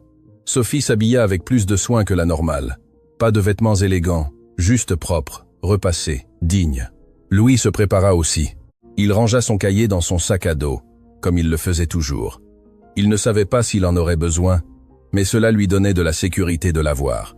Ils arrivèrent à l'immeuble avant l'heure convenue. Le gardien de sécurité les reconnut cette fois. « Bonjour » dit-il avec un bref sourire. Sophie hocha la tête, encore surprise d'être reconnue. « Bonjour ». Ils montèrent à l'étage où se trouvait le bureau d'Étienne. Cette fois, il n'y avait pas de tension dans l'air, juste de l'attente. Quand ils entrèrent, Étienne les attendait déjà. Il avait plusieurs documents sur le bureau, tous organisés avec précision. « Asseyez-vous » dit-il. « Nous allons tout revoir calmement. » Ils passèrent l'heure suivante à examiner les détails. L'école pour Louis, le changement de contrat pour Sophie, les avantages, les horaires, les responsabilités. Tout était expliqué avec clarté, sans petits caractères, sans piège. « Avez-vous des questions ?» demanda Étienne à la fin. Sophie hésita avant de parler. « Pourquoi faites-vous cela ?» demanda-t-elle. « Vraiment. » Étienne se pencha en arrière sur sa chaise. « Parce que ce jour-là, j'ai réalisé quelque chose, » répondit-il. « Cette entreprise a des ressources, a des gens qualifiés, a une structure, mais nous avons failli tout perdre parce que nous n'avons pas su voir ce que nous avions devant nous. » Il regarda Louis. Ton fils n'a pas seulement résolu un problème. Il m'a montré que le talent est partout, mais que parfois nous ne le cherchons pas aux bons endroits. » Sophie sentit ses yeux s'embuer. « Merci, » dit-elle simplement. Étienne hocha la tête. « Ne me remerciez pas encore. Le vrai travail commence maintenant. » Louis regarda les documents sur la table. « Quand est-ce que je commence à la nouvelle école ?» demanda-t-il. « La semaine prochaine, » répondit Étienne. « Ils sont déjà au courant de ton arrivée. » Louis hocha la tête, sentant le poids de la réalité. C'était réel. C'était en train de se passer. Sophie signa les papiers d'une main tremblante. Chaque signature semblait clore une étape et en ouvrir une autre. Quand elle eut terminé, Étienne lui tendit la main. « Bienvenue dans l'équipe permanente », dit-il. Sophie lui serra la main, sentant pour la première fois depuis longtemps qu'elle n'était pas invisible. Louis signa également les documents de la bourse. Sa signature était petite, tremblante, mais elle était là. Quand ils sortirent du bureau, le monde semblait différent. Rien n'avait changé dans la rue, dans l'immeuble, dans la ville, mais quelque chose en eux était différent. Dans l'ascenseur, Sophie serra son fils dans ses bras. « Nous y sommes arrivés », murmura-t-elle. Louis hocha la tête contre l'épaule de sa mère. « Nous y sommes arrivés », répéta-t-il. Quand les portes de l'ascenseur s'ouvrirent, ils sortirent ensemble dans la rue. Le soleil brillait plus fort. Maintenant, la ville semblait plus claire, plus vivante. Sophie prit une profonde inspiration. Pour la première fois depuis des années, elle n'avait pas peur du lendemain. Louis marchait à ses côtés, son sac à dos sur le dos, regardant devant lui. Il ne savait pas exactement ce qu'il attendait, mais il savait qu'il n'était pas seul, et cela suffisait. Cette nuit-là, Sophie appela sa sœur pour tout lui raconter. La conversation dura plus d'1 heure. Il y eut des larmes, des rires, de l'incrédulité. Quand elle raccrocha, Sophie s'assit sur le canapé et regarda autour d'elle. La maison était la même, petite, modeste, avec des murs qui avaient besoin d'être repeints, mais maintenant, elle semblait différente. Elle semblait un point de départ, pas une limite. Louis était dans sa chambre, écrivant dans son cahier. Pas des mots en allemand cette fois, mais des pensées en français, des réflexions sur ce qui s'était passé, sur ce qui allait venir. Il écrivit sur sa grand-mère, sur la façon dont elle lui avait donné quelque chose sans le savoir. Non seulement une langue, mais la capacité d'écouter, de prêter attention, de ne pas avoir peur. Il ferma le cahier et le rangea dans son sac à dos. Demain serait le début de quelque chose de nouveau, et il était prêt. La première semaine dans la nouvelle école fut plus difficile que ce que Louis avait imaginé. Non pas parce que les cours étaient compliqués, mais parce que tout était différent. Les couloirs étaient plus larges, les salles de classe mieux éclairées, les pupitres ne grinçaient pas quand on s'asseyait. Même l'odeur était différente, un mélange de livres neufs et de produits de nettoyage chers.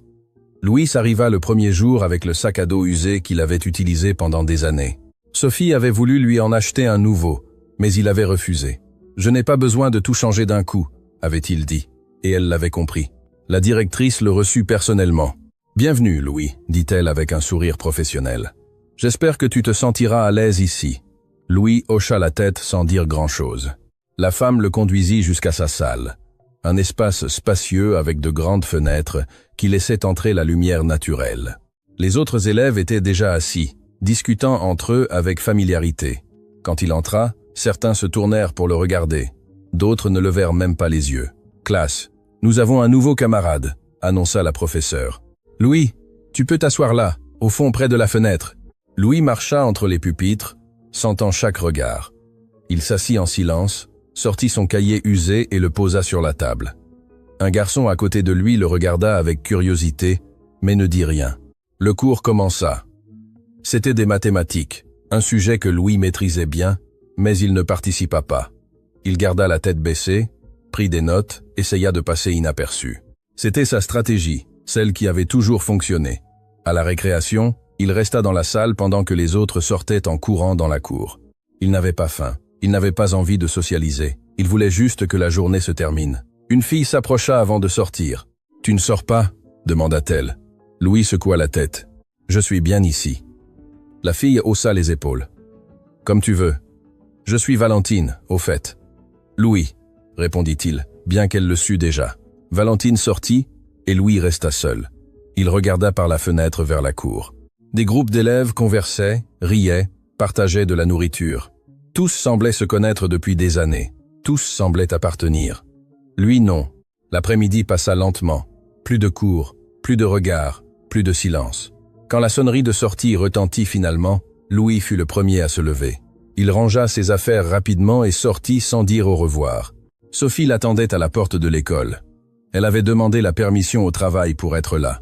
Quand elle vit son fils sortir, elle remarqua immédiatement l'expression sur son visage. « Comment ça s'est passé ?» demanda-t-elle tandis qu'il marchait vers l'arrêt de bus. « Bien », répondit Louis sans la regarder. Sophie savait que ce n'était pas vrai, mais elle n'insista pas. « Laisse-lui du temps », pensa-t-elle. « Il a juste besoin de temps. » Cette nuit-là, Louis toucha à peine à son dîner, s'enferma dans sa chambre et ouvrit son cahier. Il écrivit une seule phrase. « Je ne sais pas si j'appartiens ici. » Les jours suivants furent similaires.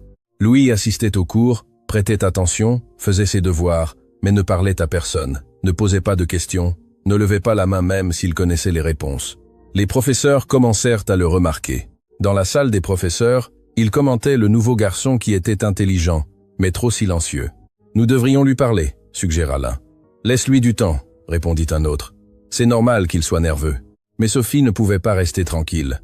Elle voyait son fils se refermer davantage chaque jour. Elle voyait comment il rentrait à la maison avec la même expression vide, comment il faisait semblant que tout allait bien alors que ce n'était clairement pas le cas. Un soir après le dîner, elle s'assit en face de lui. « Louis, nous devons parler », dit-elle. Il leva le regard de son cahier. « À propos de quoi ?»« À propos de l'école. À propos de ce que tu ressens vraiment. » Louis soupira. « Je vais bien, maman. »« Ne me mens pas, » dit Sophie fermement. « Je te connais. Je sais quand quelque chose te tracasse. » Louis baissa le regard. « Ce n'est pas que quelque chose me tracasse, » dit-il lentement. « C'est juste que je ne m'intègre pas. » Sophie sentit sa poitrine se serrer. « Pourquoi dis-tu ça ?»« Parce que tout le monde là-bas vient de familles différentes, » expliqua Louis. « Ils ont des vêtements neufs, des portables chers. Ils parlent de voyages et de choses que je n'ai jamais eues. Et moi, je suis le fils de la femme de ménage. » Sophie sentit les larmes s'accumuler, mais les retint. « Écoute-moi bien, » dit-elle en prenant les mains de son fils. « Tu n'es inférieur à personne à cause de ça. Tu as gagné ta place dans cette école parce que tu as du talent, parce que tu as de la détermination. » Louis secoua la tête. « Personne ne me voit comme ça, maman. Il me voit comme le garçon pauvre qui a eu de la chance. » Sophie serra ses mains. « Alors, prouve-leur qu'ils ont tort. » Louis la regarda, confus. « Comment ?»« En étant toi-même, » répondit-elle. « En ne te cachant pas, en ne faisant pas semblant d'être quelqu'un que tu n'es pas, en montrant ce que tu sais, ce que tu peux faire. » Louis ne répondit pas, mais quelque chose dans ses yeux changea légèrement. Le lendemain, Louis arriva à l'école avec le même sac à dos usé, les mêmes vêtements simples, mais quelque chose dans sa posture était différent. Il ne marchait pas la tête aussi baissée. Dans le cours d'allemand, le professeur demanda des volontaires pour lire un texte à voix haute. Personne ne leva la main. Tous regardaient le livre avec des expressions confuses. Le professeur soupira. « Personne ne veut essayer ?» Silence. Louis sentit son cœur battre plus vite. Il se souvint des paroles de sa mère. Il se souvint de la voix de sa grand-mère. Il se souvint de ce jour dans le couloir où il avait dû décider s'il parlait ou s'il se taisait. Il leva la main. Le professeur le regarda, surpris. « Louis, tu veux essayer ?» Louis hocha la tête. « Oui. » Il se leva, prit le livre et commença à lire. Sa prononciation était parfaite, fluide, naturelle. Les mots sortaient sans effort, avec le bon accent, avec l'intonation précise. La salle resta silencieuse. Tous le regardaient maintenant, mais pas avec moquerie ou curiosité superficielle. Ils le regardaient avec un étonnement sincère. Quand il eut terminé, le professeur applaudit. « Excellente, Louis. Vraiment excellent. Où as-tu appris à parler comme ça ?»« Avec ma grand-mère, » répondit Louis simplement. Le professeur hocha la tête, impressionné. « On voit que tu as appris de quelqu'un qui connaissait vraiment la langue. Elle était native, n'est-ce pas ?»« Oh, dit Louis. De Berlin. Ingorale, Vicenfashi, Ino, Piso, Ino. » Pendant la récréation, plusieurs élèves s'approchèrent de lui. Valentine fut la première. « C'était incroyable, » dit-elle. « Sérieux, tu parles allemand aussi bien ?» Louis haussa les épaules. « Oui, je suppose. »« Tu peux m'aider ?» demanda-t-elle. « Je suis en train de rater ce cours. » Louis hésita. « Je ne suis pas professeur, » dit-il. « Mais tu parles mieux que le professeur, » insista-t-elle. « S'il te plaît. » Louis regarda autour de lui. D'autres élèves semblaient également intéressés. « D'accord, » dit-il finalement. « Je peux vous aider. » Valentine sourit. « Merci, on déjeune ensemble. » Louis hocha la tête. « Bien sûr. » Pour la première fois depuis qu'il était arrivé à cette école, il ne déjeuna pas seul. Il s'assit avec Valentine et 2 autres élèves, qui avaient également des difficultés avec l'allemand. Ils parlèrent du cours, du professeur, des devoirs. Ce ne fut pas une transformation magique. Louis se sentait toujours à l'écart à bien des égards, mais c'était un début. Cet après-midi-là, quand Sophie vint le chercher, elle remarqua immédiatement le changement.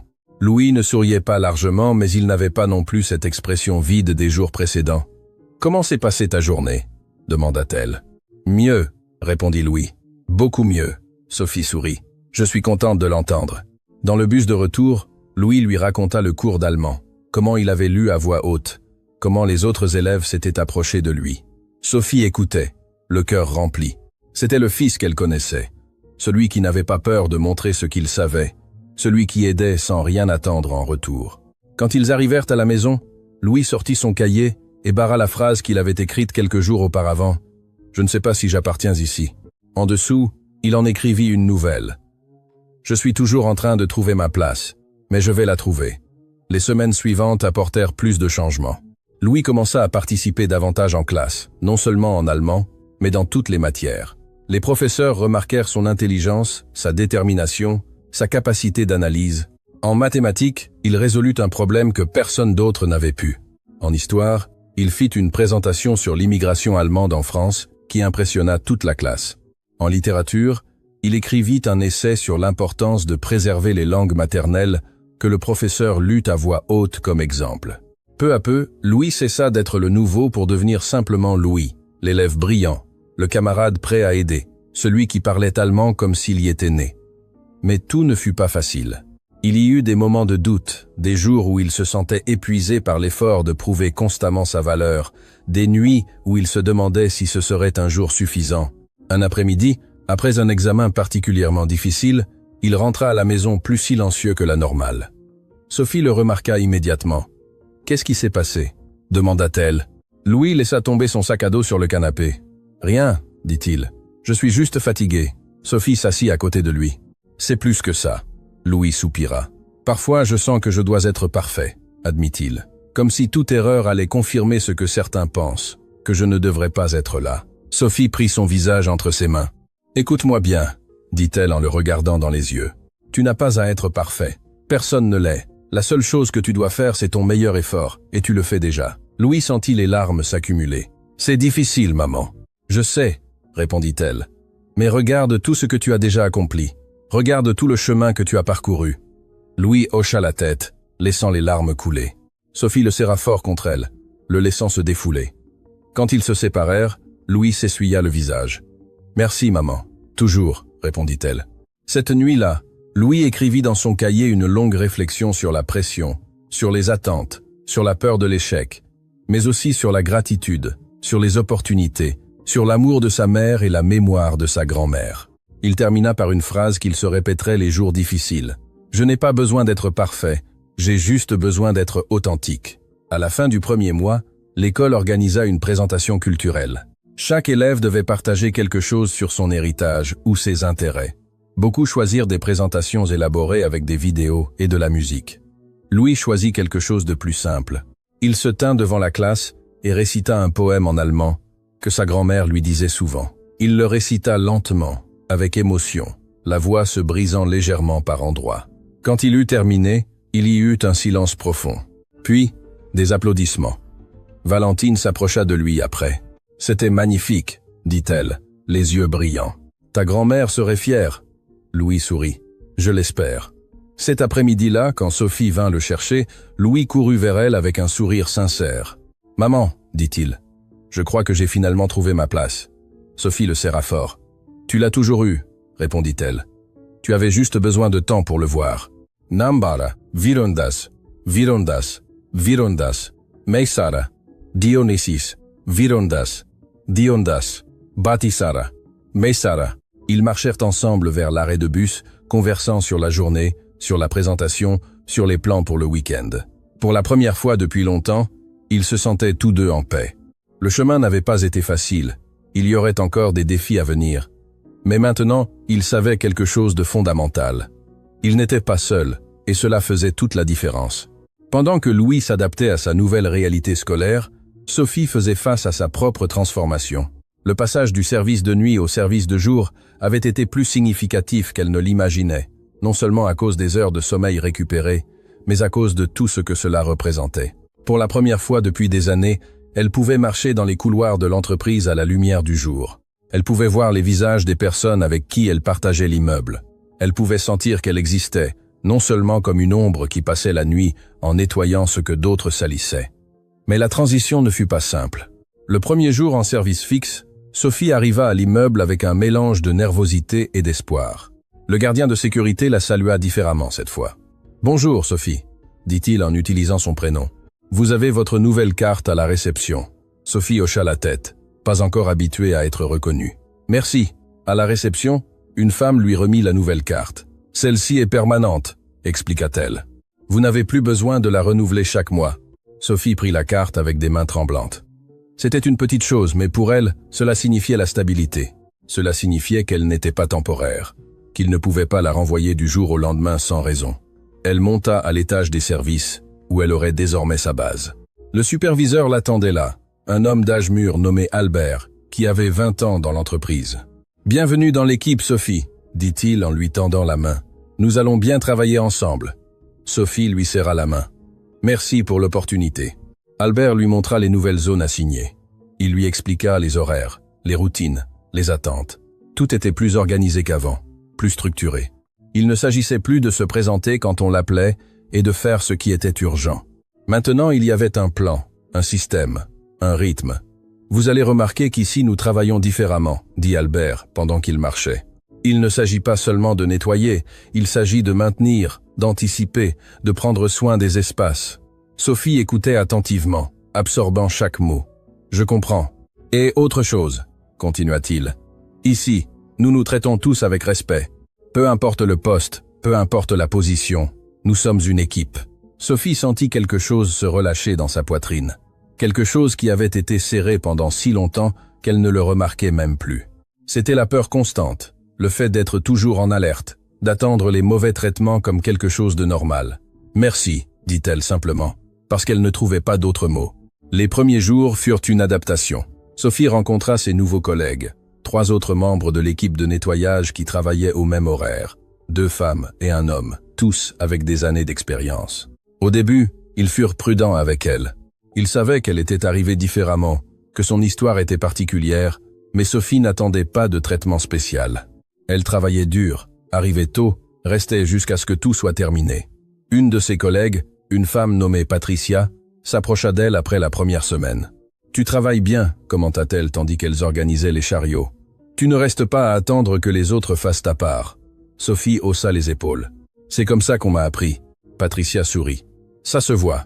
Au fait, certains d'entre nous prennent un café avant le service. Si tu veux te joindre à nous, tu es la bienvenue. » Sophie sentit quelque chose de chaud se dilater dans sa poitrine. « J'aimerais bien », répondit-elle. Ce fut un geste simple, une invitation occasionnelle. Mais pour Sophie, cela signifiait l'acceptation. Cela signifiait qu'elle n'était pas seulement celle qu'Étienne Dubois avait aidée, mais une collègue de plus. Les matins commencèrent à avoir un nouveau rythme. Sophie se levait tôt, préparait le petit déjeuner pour Louis, l'accompagnait jusqu'à l'arrêt de bus, puis prenait le sien pour le travail. Elle arrivait 15 minutes avant son service. Elle prenait un café avec Patricia et les autres, conversait sur des choses du quotidien. C'était une vie normale.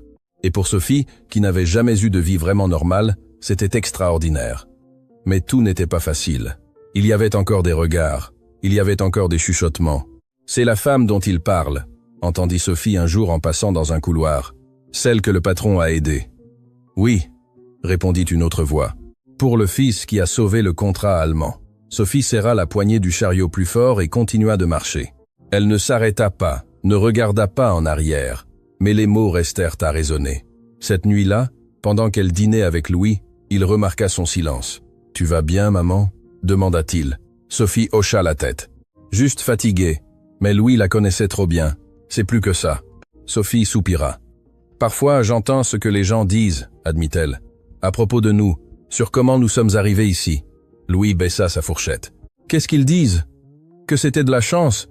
Que c'était une faveur? Que ce n'est pas par mérite ?» expliqua Sophie. Et même si je sais que ce n'est pas vrai, parfois les mots pèsent.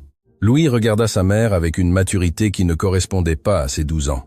Tu sais ce que j'ai appris à l'école, dit-il. Que les gens auront toujours des opinions, mais la seule chose qui compte, c'est ce que tu sais de toi-même. Sophie sourit, les yeux humides. Quand es-tu devenue si sage?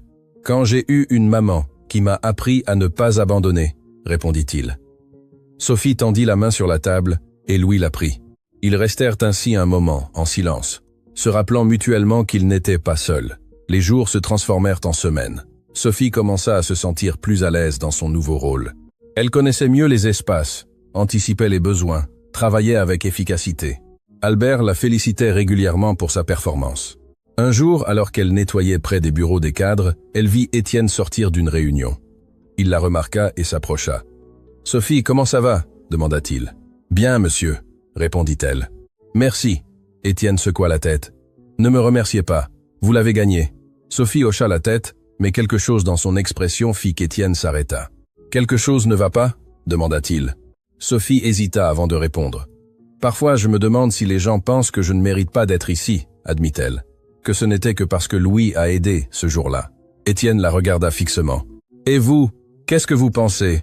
Sophie prit une profonde inspiration. « Je pense que j'ai travaillé toute ma vie, que j'ai été responsable, dévoué, que je n'ai jamais manqué sans raison, que je mérite la stabilité autant que n'importe qui. » « Exactement, » dit Étienne. « Et si quelqu'un pense différemment, c'est son problème, pas le vôtre. » Sophie sentit quelque chose se renforcer en elle. « Vous avez raison. » Étienne hocha la tête. « Continuez à travailler comme vous le faites. Les résultats parlent d'eux-mêmes. » Quand il s'éloigna, Sophie resta debout un moment.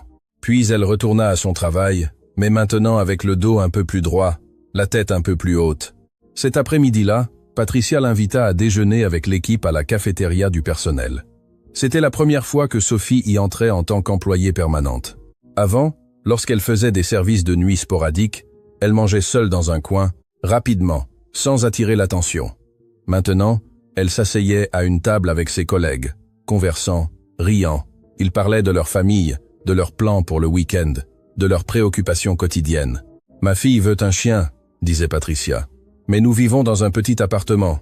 Le mien veut aller à un concert », commenta un autre. « Mais les billets sont trop chers. » Sophie écoutait plus qu'elle ne parlait, mais elle se sentait partie de quelque chose. C'était un sentiment nouveau, chaleureux, réconfortant. « Et ton fils ?» demanda Patricia. « Comment va-t-il à la nouvelle école ?» Sophie sourit. « Bien. Il a eu un début difficile, mais maintenant, il trouve sa place. C'est un bon garçon, » commenta Albert, qui s'était joint à la table. « Je l'ai vu ce jour de l'appel. Il a du tempérament. » Sophie hocha la tête avec fierté. Il en a. Quand le déjeuner se termina, Sophie retourna à son travail en se sentant différente. Non seulement reconnaissante pour l'opportunité, mais digne d'elle. Ce n'était pas de la charité. Ce n'était pas une faveur. C'était la reconnaissance d'années de travail acharné, de dévouement silencieux, de n'avoir jamais abandonné. À la fin de la journée, tandis qu'elle rangeait ses affaires dans le casier assigné, un autre symbole de permanence, Sophie se regarda dans le petit miroir qu'elle avait collé à l'intérieur.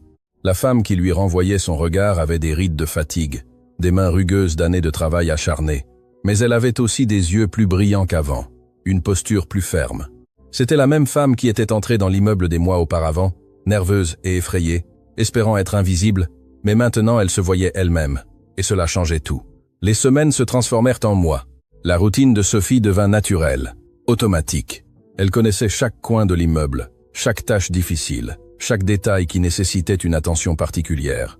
Mais plus important encore, elle connaissait les gens. Elle apprit les noms des cadres qui passaient pressés. Elle savait qui prenait du café noir et qui le préférait avec du lait. Elle connaissait quels bureaux restaient ordonnés et lesquels étaient toujours en désordre. Et quelque chose de curieux commença à se produire. Les gens commencèrent à la saluer. Ce n'était pas universel. Beaucoup passaient encore sans la voir, absorbés par leur téléphone, par leurs préoccupations. Mais d'autres s'arrêtaient. « Bonjour Sophie. » Intensely, and by tent 4. The very company does the master. No tent. Comment allez-vous? Comment va votre fils? Au début, Sophie répondait avec surprise, presque avec méfiance. Mais elle apprit progressivement à accepter ces interactions comme ce qu'elles étaient, une reconnaissance de base de l'humanité. Un matin, alors qu'elle nettoyait la zone de repos, une des jeunes cadres s'approcha d'elle. « Excusez-moi, êtes-vous la mère du garçon qui parle allemand ?» demanda-t-elle. Sophie se redressa. « Oui, c'est moi. » La femme sourit. « Mon frère cadet est dans la même école. Il m'a parlé de la présentation que votre fils a faite. Il a dit que c'était impressionnant. Sophie sentit sa poitrine se gonfler de fierté. C'est un bon garçon. On voit qu'il a eu une bonne enseignante, commenta la cadre. Peu d'enfants valorisent l'apprentissage comme lui. Quand la femme s'éloigna, Sophie resta debout, tenant le chiffon de nettoyage, sentant quelque chose de chaud parcourir son corps. Ce n'était pas seulement de la fierté pour Louis, c'était quelque chose de plus profond. C'était la validation que tout l'effort, tous les sacrifices, toutes les nuits sans sommeil avaient valu la peine. Mais tout n'était pas des moments lumineux. Il y avait aussi des jours sombres. Un jour, alors qu'elle nettoyait près des bureaux des cadres, elle entendit une conversation qui n'était pas destinée à ses oreilles. « Il est évident qu'Étienne a fait ça pour l'image », disait une voix masculine. Après l'histoire du contrat, il avait besoin de bien paraître. Une autre voix répondit d'un ton cynique. « Typique. Ils embauchent une femme de ménage permanente, donnent des avantages à son fils et se lavent les mains en disant qu'ils sont une entreprise inclusive. » Sophie sentit son estomac se contracter. Elle resta paralysée derrière la porte, le cœur battant fort. « Au moins le garçon semble intelligent », continua la première voix. « Mais combien de temps ça va durer? Ces cas de charité ne finissent jamais bien. » Sophie serra les poings. Elle voulait entrer, elle voulait se défendre, elle voulait leur crier qu'ils se trompaient, mais elle savait qu'elle ne pouvait pas. Elle savait que leur donner la satisfaction de l'avoir affecté ne ferait que confirmer leurs préjugés. Elle prit une profonde inspiration, se força à se calmer et continua son travail. Mais les mots restèrent plantés comme des épines. Cette nuit-là, Sophie ne raconta rien à Louis. Elle ne voulait pas le charger du poids des opinions des autres. Il en avait déjà assez avec ses propres batailles, mais Louis le remarqua quand même. « Maman, tu es sûre que tu vas bien ?» demanda-t-il pendant qu'il dînait. Sophie força un sourire. « J'ai juste eu une longue journée. » Louis l'observa avec ses yeux qui semblaient voir trop. « Si quelqu'un te dit quelque chose de mal, ne les écoute pas, » dit-il. « Nous savons la vérité. » Sophie sentit ses yeux s'embuer. « Comment es-tu devenue si perspicace ?»« J'ai eu une bonne enseignante, » répondit Louis avec un petit sourire. C'était un écho de ce que la cadre lui avait dit ce matin-là. Sophie rit doucement en s'essuyant les yeux. « Je suppose que oui. » Les jours continuèrent. Sophie continuait de travailler avec le même dévouement, avec la même excellence, non pour prouver quoi que ce soit à qui que ce soit, mais parce que c'était ce qu'elle était. Le travail acharné était dans sa nature, dans ses os. Un vendredi après-midi, Albert l'appela à son bureau. Sophie ressentit un moment de panique irrationnelle. Avait-elle fait quelque chose de mal? Allait-il la renvoyer? « Calme-toi », dit Albert, remarquant son expression. « Ce sont de bonnes nouvelles. » Sophie respira, soulagée. « Qu'est-ce qui se passe ?»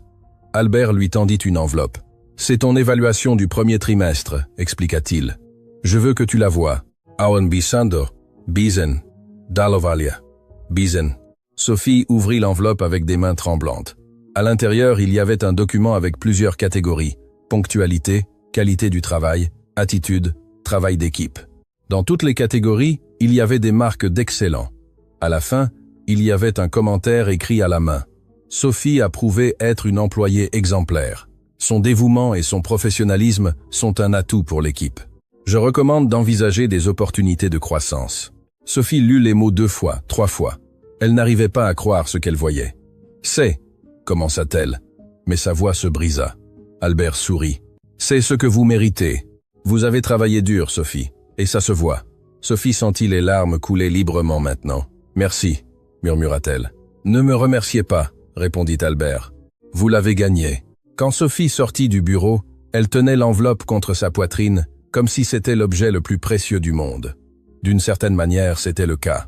C'était la preuve tangible que ce n'était pas de la charité, ce n'était pas une faveur, c'était du mérite. Cette nuit-là, elle montra le document à Louis. Il le lut attentivement, puis il la serra fort dans ses bras. « Je suis fier de toi, maman. » Sophie rit entre ses larmes. « Je suis censé dire ça de toi. »« Nous pouvons être fiers l'un de l'autre, » répondit Louis. Ils restèrent enlacés un long moment, deux personnes qui avaient tant lutté et qui voyaient enfin les fruits de cette lutte. Le week-end, Sophie fit quelque chose qu'elle n'avait pas fait depuis des années. Elle invita sa sœur à manger. Non pas dans un restaurant cher, mais chez elle, avec de la nourriture qu'elle avait elle-même préparée. Mais c'était un luxe de pouvoir le faire sans compter chaque centime, sans s'inquiéter si cela allait suffire pour le reste du mois. Sa sœur arriva avec des fleurs, un geste simple mais significatif. Quand elle vit l'évaluation de Sophie encadrée dans la cuisine, Ses yeux se remplirent de larmes. « J'ai toujours su que tu étais spécial, dit-elle en serrant sa sœur dans ses bras. Mais maintenant le monde le sait aussi. Sophie secoua la tête. Pas le monde, juste quelques personnes, mais ça suffit. Elles mangèrent, conversèrent, rirent. Louis leur raconta ses cours, ses nouveaux amis, le projet d'allemand sur lequel il travaillait. La maison se remplit de voix, de joie, de vie. Quand sa sœur partit, Sophie resta à la porte, la regardant s'éloigner. Louis se tint à ses côtés. « C'était une bonne journée », commenta-t-il. Sophie passa son bras sur ses épaules. C'était une très bonne journée. Le lundi suivant, Sophie arriva au travail avec une énergie renouvelée, salua le gardien par son prénom, conversa brièvement avec la réceptionniste, monta à l'étage d'un pas ferme. À la cafétéria, Patricia l'attendait avec un café. « J'ai vu ton évaluation », dit-elle avec un sourire. « Albert nous a raconté. Félicitations. » Sophie sourit. « Merci. Tous les mérites, continua Patricia. Tu as travaillé comme personne. » Pendant qu'elle prenait un café, Sophie réalisa quelque chose. Elle n'était pas seule. Non seulement elle avait Louis, non seulement elle avait sa sœur, elle avait des collègues, elle avait une équipe, elle avait des personnes qui la voyaient, qui la valorisaient. Pendant son service ce jour-là, Sophie travailla avec une sensation de but renouvelée. Ce n'était pas juste un travail, c'était son travail. Ce n'était pas juste un lieu, c'était sa place. En milieu d'après-midi, alors qu'elle nettoyait près des bureaux, elle vit Étienne converser avec quelques cadres. Il la remarqua et lui fit un bref geste de la tête. Sophie répondit de la même manière. Il n'avait pas besoin de mots. Ce simple échange disait tout ce qui était nécessaire. Reconnaissance mutuelle, respect, compréhension que tous deux avaient fait leur part. À la fin de la journée, tandis qu'elle rangeait ses affaires, Sophie regarda autour du vestiaire. Son nom était sur un casier. Son uniforme pendait, propre et repassé. Son évaluation avait été excellente. Ce n'était pas une vie parfaite. Il y avait encore des défis. Il y avait encore des jours difficiles. Mais c'était une vie digne. Une vie qu'elle avait construite de ses propres mains, avec son propre effort. Et cela, pensa Sophie en fermant son casier, c'était plus que ce que beaucoup avaient. Elle sortit de l'immeuble avec le soleil qui brillait encore. Louis l'attendrait à la maison, probablement en train de faire ses devoirs à la table de la cuisine. Ils dîneraient ensemble, converseraient sur leur journée, planifieraient l'avenir, un avenir qui maintenant, pour la première fois depuis longtemps, semblait brillant. Sophie marcha vers l'arrêt de bus, la tête haute, les épaules droites. Elle n'était pas la même femme qui était entrée dans cet immeuble des mois auparavant, effrayée et demandant pardon d'exister. Elle était quelqu'un de plus fort maintenant, quelqu'un qui connaissait sa valeur, quelqu'un qui n'avait pas peur de prendre de la place. Et quand elle monta dans le bus et s'assit près de la fenêtre, regardant la ville défiler, Sophie sourit parce qu'elle comprenait finalement quelque chose de fondamental. Elle n'avait jamais été invisible, elle avait juste attendu que quelqu'un regarde vraiment. Et maintenant qu'il le faisait, elle était prête à briller. 6 mois s'étaient écoulés depuis ce jour où un téléphone avait sonné et tout avait changé. 6 mois pendant lesquels Louis avait transformé son insécurité en confiance. Pendant lesquels Sophie avait cessé de s'excuser d'exister. 6 mois pendant lesquels tous deux avaient appris quelque chose de fondamental. La valeur ne s'offre pas, elle se reconnaît. C'était un vendredi après-midi et l'école organisait son événement annuel de clôture du semestre. Louis avait été sélectionné pour prononcer un discours en représentation des nouveaux élèves. Quand on lui annonça la nouvelle, sa première réaction fut la panique. « Je ne peux pas faire ça », dit-il à Sophie ce soir-là. « Parler devant toute l'école, devant les parents, devant tout le monde. » Sophie le regarda avec cette expression qu'il connaissait bien, celle qui signifiait qu'elle n'accepterait pas d'excuses. « Tu as déjà parlé devant des cadres quand tu as sauvé un contrat de plusieurs millions ?» dit-elle. « Ce n'est pas différent. »« C'est complètement différent », protesta Louis. « C'était par téléphone. Là, c'est en face, à face, avec des centaines de personnes. » Sophie s'assit en face de lui. « Tu te souviens de ce que je t'ai dit cette fois-là ? Il ne s'agit pas d'être parfait. Il s'agit d'être authentique. » Louis soupira. « Je m'en souviens. »« Alors, sois juste toi-même, » dit-elle. « Raconte ton histoire. Les mots qui viennent du cœur trouvent toujours leur chemin. » Pendant les jours suivants, Louis travailla sur son discours. Il écrivit version après version, chacune différente de la précédente. Certaines étaient trop formelles, d'autres trop décontractées. Rien ne semblait juste. Un soir, alors qu'il luttait avec les mots, Sophie entra dans sa chambre. « Je peux voir ?» demanda-t-elle. Louis lui tendit le cahier avec frustration. « Ça ne va pas bien. » Sophie lut en silence. Puis elle regarda son fils. Tu essayes d'écrire ce que tu crois qu'ils veulent entendre, dit-elle. Mais ce qu'ils ont besoin d'entendre, c'est ta vérité. Et quelle est ma vérité? Demanda Louis. Sophie ferma le cahier et le lui rendit. C'est une réponse que toi seul peux donner. Cette nuit-là, Louis resta éveillé tard. Il ferma les yeux et pensa à sa grand-mère. Il pensa aux après-midi chez elle, à l'odeur de sa cuisine, au son de sa voix, lui apprenant des mots qu'il n'aurait jamais imaginé utiliser. Il pensa à sa mère, travaillant des services impossibles, sacrifiant tout pour lui donner des opportunités. Il pensa à ce jour dans le couloir où il avait dû décider s'il parlait ou s'il se taisait. Et alors, les mots commencèrent à couler. Le jour de l'événement arriva avec un ciel dégagé. Sophie demanda la permission au travail pour y assister. Étienne lui donna personnellement son accord. « Va voir ton fils », lui dit-il. « C'est important. » Quand Sophie arriva à l'auditorium de l'école, elle fut impressionnée par la taille du lieu. Il y avait des centaines de chaises, une grande scène, des lumières professionnelles. C'était un monde complètement différent de celui qu'elle connaissait. Elle s'assit dans l'une des rangées du milieu, entre d'autres parents bien habillés qui conversaient sur les vacances et les universités. Sophie portait ses meilleurs vêtements, mais se sentait quand même à l'écart, jusqu'à ce qu'elle se souvienne des paroles de son fils. « Je n'ai pas besoin d'être comme eux, j'ai juste besoin d'être moi-même. » L'événement commença par la directrice qui souhaitait la bienvenue. Ensuite, il y eut des présentations musicales, des reconnaissances académiques, des prix sportifs. Sophie applaudissait poliment, mais son cœur battait plus fort à mesure que le moment du discours de Louis approchait. Finalement, la directrice annonça « Et maintenant, j'aimerais inviter sur scène l'un de nos nouveaux élèves, qui nous partagera quelques réflexions. Louis Mendez. » Sophie sentit son cœur sauter à sa gorge. Elle vit son fils monter sur scène, marchant d'un pas mesuré. Il portait une chemise simple mais propre, un pantalon qu'elle avait repassé avec soin ce matin-là. Ce n'étaient pas des vêtements chers, mais c'était digne. Louis se tint devant le microphone. Pendant un moment, il sembla se figer. Sophie put voir la panique dans ses yeux tandis qu'il regardait la mère de visage devant lui. Mais alors Louis prit une profonde inspiration et commença à parler. « Bonsoir. Mon nom est Louis, et il y a 6 mois, je ne savais pas si j'appartenais ici. » Sa voix tremblait légèrement, mais il continua. « Je viens d'un endroit différent de beaucoup d'entre vous. Ma maman travaille dans le nettoyage. Nous vivons dans un petit appartement où parfois nous entendons les voisins se disputer à travers les murs. Avant de venir ici, j'allais à une école où les livres étaient abîmés et les fenêtres ne fermaient pas bien en hiver. » Sophie sentit les larmes se former. Certains parents dans l'auditorium se remuèrent, mal à l'aise, mais Louis ne s'arrêta pas. « Quand je suis arrivé ici, j'ai pensé que je devrais cacher ça. J'ai pensé que je devrais faire semblant d'être quelqu'un de différent. Mais ma mère m'a appris quelque chose d'important. L'origine ne définit pas la destination.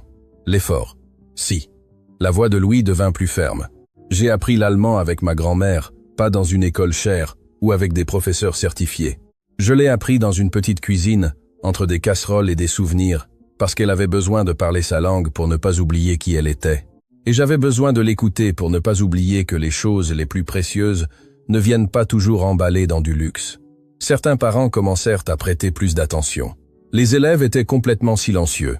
Un jour, cette langue que j'ai apprise par amour m'a donné l'opportunité d'aider quelqu'un, et cette aide m'a ouvert des portes que je n'aurais jamais cru possibles. Mais ce n'est pas la langue qui a vraiment compté. Ce fut l'attention, ce fut le dévouement, ce fut de ne pas avoir peur d'utiliser ce que j'avais, même si ce n'était pas parfait. Louis fit une pause, cherchant les mots justes. Être ici m'a appris que le privilège n'est pas mauvais. Avoir des ressources n'est pas mauvais, mais ignorer ceux qui n'en ont pas, pour supposer que seules certaines personnes méritent des opportunités, ça c'est un problème. Sophie vit quelques parents hocher la tête. « Je ne suis pas ici pour faire sentir coupable qui que ce soit », continua Louis. « Je suis ici pour vous rappeler que le talent existe partout. L'intelligence existe partout. Le dévouement existe partout. Mais l'opportunité, non. » Sa voix était maintenant claire, forte, sans trace de peur. Alors, à mes camarades qui viennent de familles comme la mienne, je dis, n'ayez pas honte. Utilisez votre histoire comme une force, pas comme une excuse. Travaillez 2 fois plus si nécessaire, mais n'acceptez jamais que vous méritez moins. Il regarda directement l'auditoire. Et à ceux qui ont plus, je demande, ne regardez pas ailleurs. Ne supposez pas que les personnes ayant des emplois humbles sont invisibles. Ma mère nettoie des bureaux, mais elle m'a aussi enseigné des valeurs qu'aucun argent ne peut acheter. La dignité ne vient pas avec un titre de poste, elle vient de la façon dont nous traitons les autres. Le silence dans l'auditorium était absolu. Il y a 6 mois, un appel téléphonique a changé ma vie. Mais pas parce que j'ai répondu en allemand, ma vie a changé parce que quelqu'un a décidé de voir au-delà de l'évidence. Quelqu'un a décidé que le potentiel compte plus que l'emballage. Louis prit une profonde inspiration pour sa phrase finale.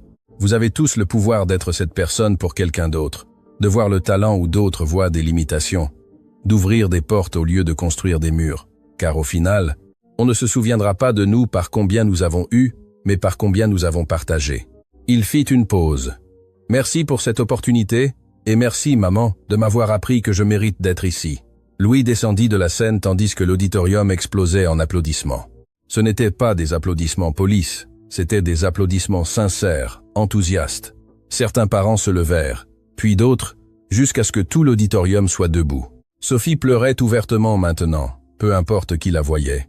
Son fils, cet enfant qui avait tant porté sur ses petites épaules, venait de parler avec une clarté et une maturité à couper le souffle. Quand Louis descendit de la scène, il marcha directement vers sa mère. Sophie le serra fort, sentant son corps trembler d'adrénaline et de soulagement. « Tu as été incroyable », murmura-t-elle. « Je suis si fière. » Louis s'accrocha à elle. « Je n'aurais pas pu le faire sans toi. » Ils restèrent enlacés tandis que l'événement continuait autour d'eux.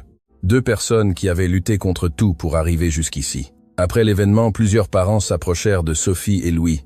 Certains pour féliciter, d'autres simplement pour leur serrer la main. Une femme élégante s'arrêta devant Sophie. « Votre fils a un avenir brillant », dit-elle avec sincérité. « Et il est clair d'où vient cette force. » Sophie sentit son visage s'échauffer, mais cette fois non pas de honte, mais de fierté. « Merci », répondit-elle, la tête haute. Valentine courut vers Louis. « C'était le meilleur discours que j'ai jamais entendu », dit-elle, émue. « Tu as fait pleurer la moitié de l'auditorium. » Louis rit nerveusement. « J'espère que c'était de bonnes larmes. »« Les meilleures », confirma-t-elle. Pendant qu'il sortait de l'auditorium, Sophie remarqua quelqu'un qui attendait près de l'entrée. C'était Étienne Dubois. Il portait des vêtements décontractés, pas le costume habituel. Sophie fut surprise de le voir là. « Monsieur Dubois », dit-elle en s'approchant. « Je ne savais pas que vous viendriez. » Étienne sourit. « Je n'aurais pas voulu le manquer, » répondit-il. « Après tout, j'ai une certaine responsabilité dans cette histoire. » Il se tourna vers Louis. « Ce discours était exceptionnel, jeune homme. Tu as dit des vérités que beaucoup d'adultes n'osent pas dire. » Louis baissa modestement le regard. « J'ai juste dit ce que je ressentais. C'est exactement ce qui l'a rendu puissant, » répondit Étienne. Ils marchèrent ensemble vers le parking. Étienne leur raconta qu'il avait suivi de près les progrès des deux, les évaluations de Sophie, les notes de Louis. Tout avait dépassé les attentes. « Mais cela ne me surprend pas, » ajouta-t-il. « Vous avez toujours eu ce qu'il fallait.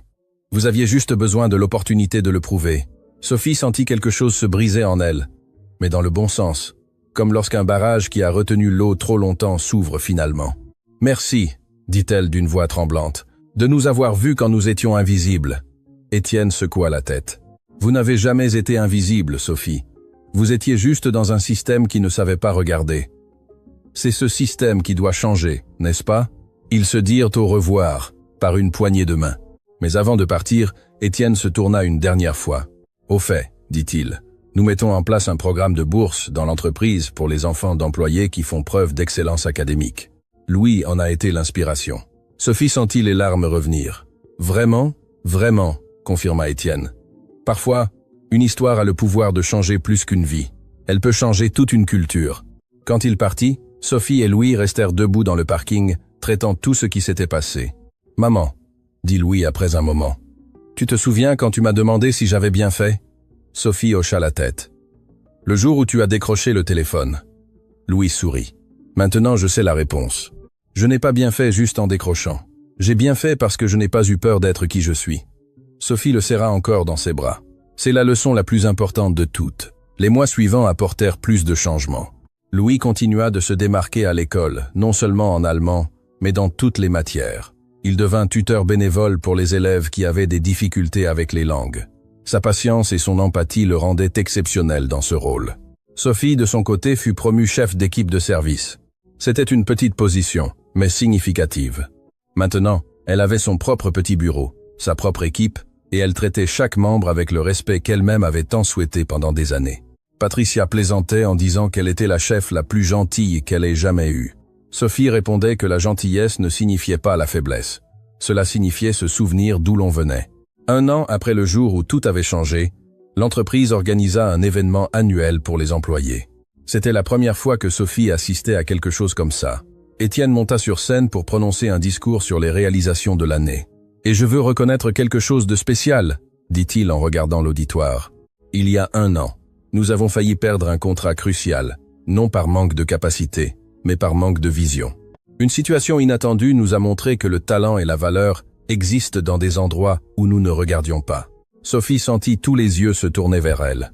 Depuis lors, nous avons mis en œuvre des changements importants, des programmes de développement pour tous les employés, quelle que soit leur position, des bourses pour les familles, une formation linguistique et, surtout, une culture qui valorise chaque personne, pas seulement celles qui sont dans les bureaux d'en haut. Des applaudissements remplirent la salle. Je tiens à remercier tout particulièrement Sophie Mendez et son fils Louis de nous avoir rappelé que l'excellence n'a pas de pédigree. Elle a juste besoin d'opportunités. Sophie sentit des larmes aux yeux, mais cette fois elle ne les retint pas. Elle les laissa couler librement tandis que toute la salle applaudissait. Cette nuit-là, de retour à la maison, Louis et Sophie dînèrent ensemble comme toujours. Mais la conversation était différente. Ils ne parlaient plus de survie, ils parlaient de rêve. « Tu sais ce que je veux faire quand je serai grand ?» demanda Louis. Sophie sourit. « Quoi ? Je veux créer des programmes de langue pour les communautés qui n'y ont pas accès, dit-il. Je veux que d'autres enfants comme moi puissent apprendre, non pas parce que leurs parents peuvent payer, mais parce qu'ils en ont le désir. » Sophie sentit son cœur se dilater. « Ta grand-mère serait si fière. » Louis hocha la tête. « Et toi, maman, qu'est-ce que tu veux faire ?»